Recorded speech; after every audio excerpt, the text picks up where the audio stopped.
Hi, everyone. Welcome to Rachel's book chat. Rachel's book, called To the Abyss, shares her experiences with cavernous malformation and the surgeries she went through and what's going on with her now. And as way of introduction, I was going to play a little bit of the documentary Eloquent, which Rachel is one of the stars for. So I'm going to go ahead and play that, and then Rachel is going to give us a little bit of background on what led her to write this book. Okay, assuming that I can figure out where it is.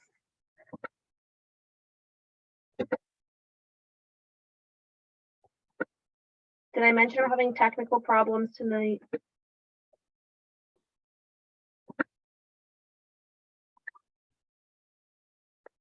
All right. I see it on my end. I just am having trouble finding it to show you guys.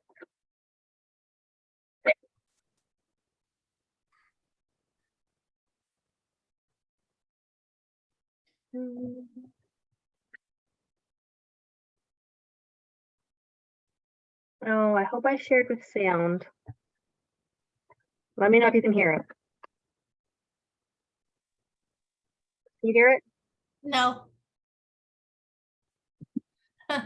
No, of course not. All right. Stop sharing. I apologize. Oh, hold on. There's more people in the waiting room, so I'll let them in, and then I will text.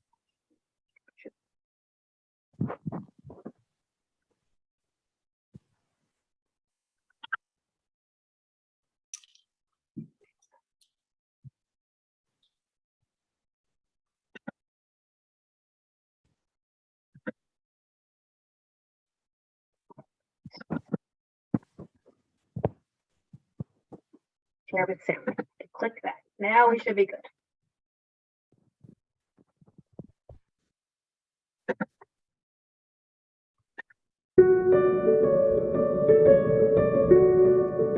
My journey has been a roller coaster, so I'd like to take you back to the very beginning of this long and crazy story that I like to call life.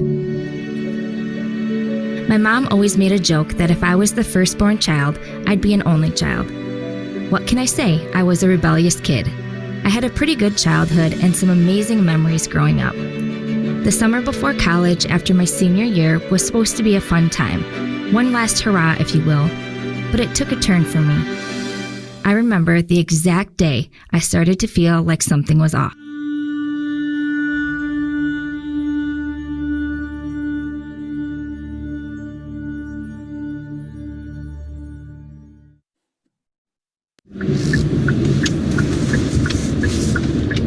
Well, this is my routine, and then I back up so she can get right to her driveway. Yeah, it's hard sometimes. I mean, I haven't been here very long, but after therapy or when I'm very tired, it's kind of a far walk to get to my apartment. So that's why we do this, and then she can get a straight ride. It was June of 2019. I woke up one morning, totally normal. I was 25, I was traveling, I was working. Well, I was an event planner. When you're an event planner, everything on site is your issue. So I did a lot. I traveled to Texas, Chicago, Miami Beach, and I woke up and I was having trouble like drinking the water on my nightstand. And I was like, that's strange. Over the next couple of months, like I started having weird symptoms. Like I would get dizzy spells. I thought that maybe it was like my anxiety because I just got promoted at work.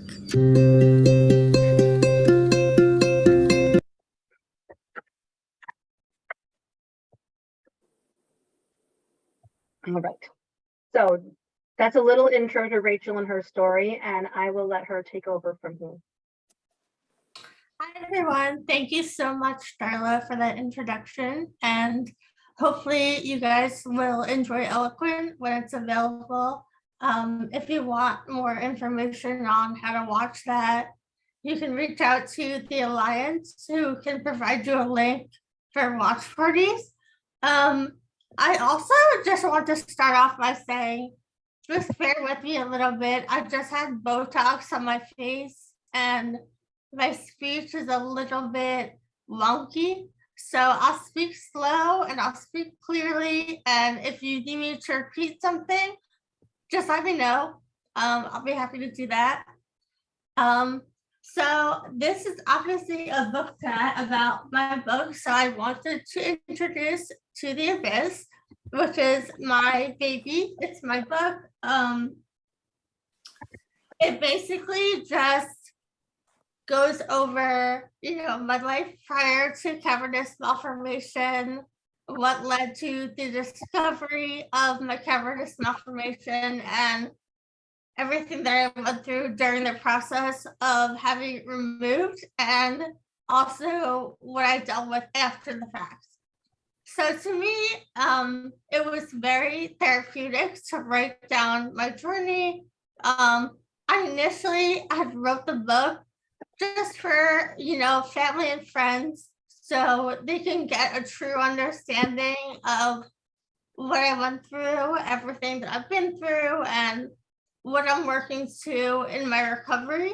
But as I was writing it, I discovered that not only is it a tool for me and for my family to see what has been happening in my life, but it's also a way for others who are going through something similar to really be able to relate to me and understand. And it doesn't have to be something as big as a cavernous malformation on your brainstem, but even if you just are going through something, it's a good way to be able to connect and relate to me on a different level, and just kind of have your mindset in a different place, in a positive mindset.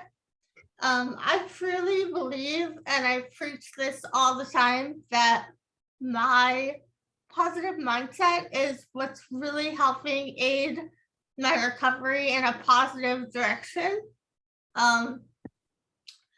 I believe that mindset has a big role in the physical aspects of recovery, and being positive and believing that things are going to work for you and work in your favor are ways that you can really elevate your recovery.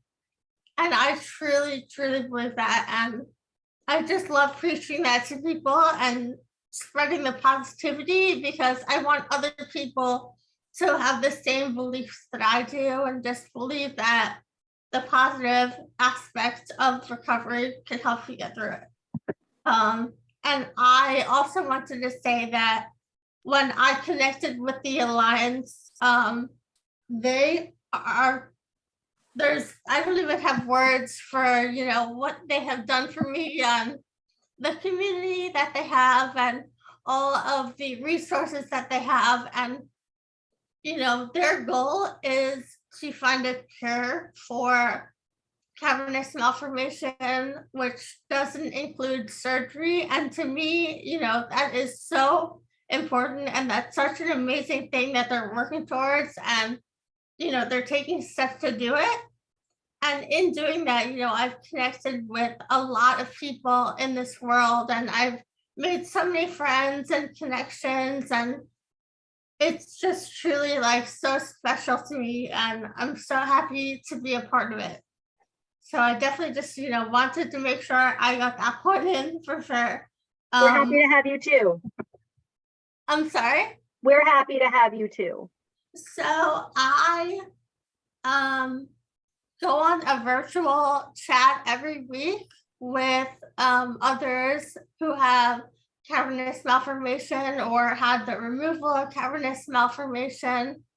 And we just kind of chat in a casual setting. Sometimes if there's questions, it's more, formal and it's more serious, but it's really good to connect with others who are going through something similar and kind of know like what you're going through as well.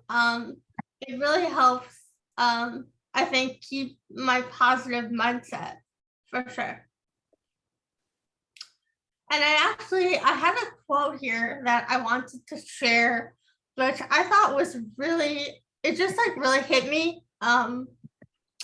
So it says she can't get inside the building because of her wheelchair.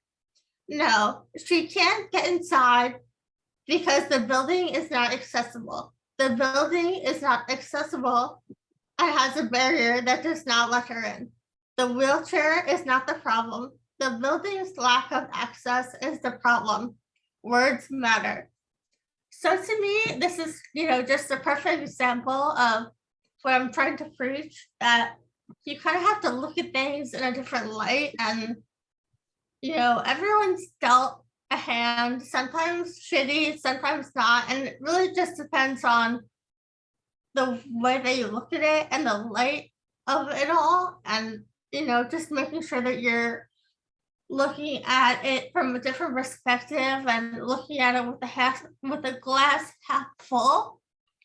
And I think that, again, I keep, it's kind of cliche, but really to me, positivity is what's been getting me through the last 3 years. And I don't believe that it's going to stop anytime soon. And I'm, going to be fighting every day to get better. I'm in the process of trying to figure out how to drive again and maybe start a new career again soon. I'm living on my own, and I'm just proving to myself that I can do what I wanted to always do and what I thought that I wouldn't be able to do anymore.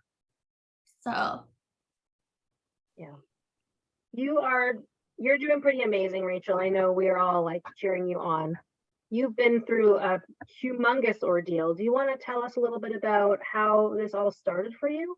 Sure. So in 2019, I woke up one morning on the week. I remember it was like a Saturday morning. I was having trouble drinking the water that was on my nightstand. I didn't think much of it, but as the months progressed, I continued to have more symptoms. I got dizzy spells. I had weakness in my hand.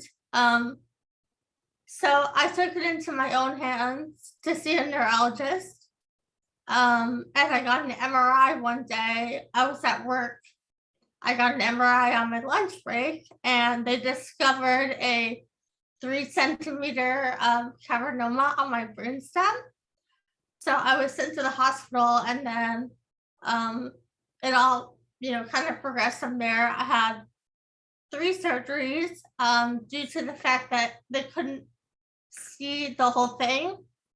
So it took them 3 tries to get it all. But once they did get it all, I've been healthy ever since. But in between the surgeries, I had a few bleeds, which led to more deficits. I, was unable to speak at one point. I have paralysis on the right side of my body. So I'm really just, taking every day to learn my new body and learn to find ways to do what I was able to previously do in different ways. Thank you, Rachel. I think that's so key too, just being able to say I can't do it the same way I used to be able to do it, but I'm not going to say I can't do it at all. You have finding workarounds, and I think you're really, really good at that. Yeah, which is it's really important to be able to. It keeps you from losing hope, I think. Yeah, that's what I'm hoping to do. I mean, like I said, I initially wrote a book to kind of explain to family and friends what I was going through and everything that I've been through. But as I was writing, I truly realized that, I was kept here for a reason, and I want to spread positivity and show other people that they can do, they can do what they want to do if they, lead their life with positivity and focus on that and focus on the present and the now and just take things like day by day. Yeah. Do you want to tell us a little bit about the symptoms that you still have? Yeah, so I technically, right now I still have paralysis, although I can walk with a walker. I'm able to move my leg, but not really in the way that I used to. I have a lot of balance issues. I have nystagmus in my eyes. So, if you're unfamiliar with that, it's my eyes shake most of the time. And then I did have my eyes stitched, and I wrote in the book about that. It is removed now, so I don't have the stitch in my eye anymore. But um, I have double vision, so I'm going to be working with a strabismus specialist in Philadelphia who will hopefully be able to get my eyes ready enough to be able to start driving. So yeah, I do face a lot of challenges. I can't use my hand anymore. Obviously the balance is a really big thing, but really to me it's like just finding ways around that and trying to find ways to do what I used to be able to do, but differently. Yep. What are you still doing for therapy? You want to tell us a little bit about your like where you started with therapy and where you are now? Yeah, so I have since I was released from the hospital, I have physical therapy, occupational therapy, and speech therapy 3 days a week. Um, and then I also, because of my facial surgeries, I meet with a facial physical therapist every couple of weeks on Zoom. And we kind of work on the new muscle that was implanted in my face to try to bring back a little bit of a smile.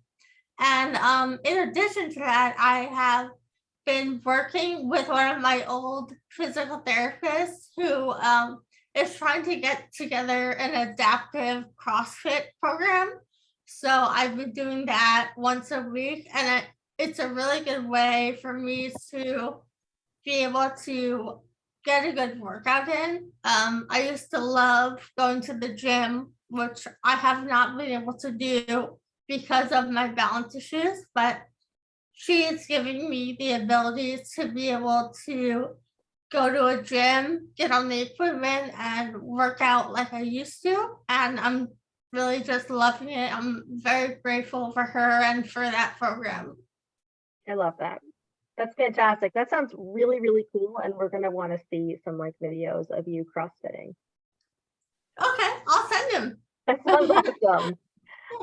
I just think I was just thinking as we were talking that some of the viewers may not understand the brainstem and why your challenges are maybe more significant than other people who've had brain injuries. Do you want to Sure. talk about that a little bit? Yeah, sure. So they consider, remember my neurosurgeon describing the brainstem like expensive real estate, a fine piece of china. So it's basically the control center of your whole brain. It controls body function, body temperature, speech, movements. It controls like everything. So when you disrupt that, you kind of disrupt those things. And my neurosurgeon obviously did his best to try not to disturb the brainstem, but in order to remove the cavernoma, you had to obviously touch some of it. So my deficits are directly related to the brainstem. Yeah. And if the lesion had been somewhere else, your deficits would be probably less and definitely different. Totally. Brainstem is a tricky spot. One of the trickiest for sure. Yes. Just before we go on, I have a couple more questions, Rachel, but I wanted to let you guys know we're going to do a Q&A. So if you want to throw some questions into the chat, I'll ask them to Rachel, or you can feel free to unmute yourself and ask yourself if you'd like to in a few minutes. So if you do have questions, go ahead and pop them into the chat. So let me ask you, how do you see the future at this point? For a while, I saw the future as me being alone and, just being like the cool aunt and, being there for my sister and my cousins. And I now see it as me having a future for myself. And I see myself driving. I see myself going back to work. I see myself getting married and having children of my own. Yes, I have deficits, but there's no reason why that limits me to not living a full life. I love that. Yes. All right. Well, I think I asked you all of my questions. Do you have anything that you wanted to say that you didn't get to say yet? I think that I've kind of made the points that I wanted to make. I'm probably going to kick myself later and think of 10 more things that I should have said, but I think you should say them during the Q&A anyway. It'll be fun. Yeah, I think that's it. Before I stop the recording, I just want to say in the chat, David shared the link for how to get Rachel's book. I'm just going to say it because you won't see it on the recording later. It's Rachel Paverman, so RachelPaverman.com, and you can purchase her book from that website. All right, I'm going to go ahead and turn off the recording.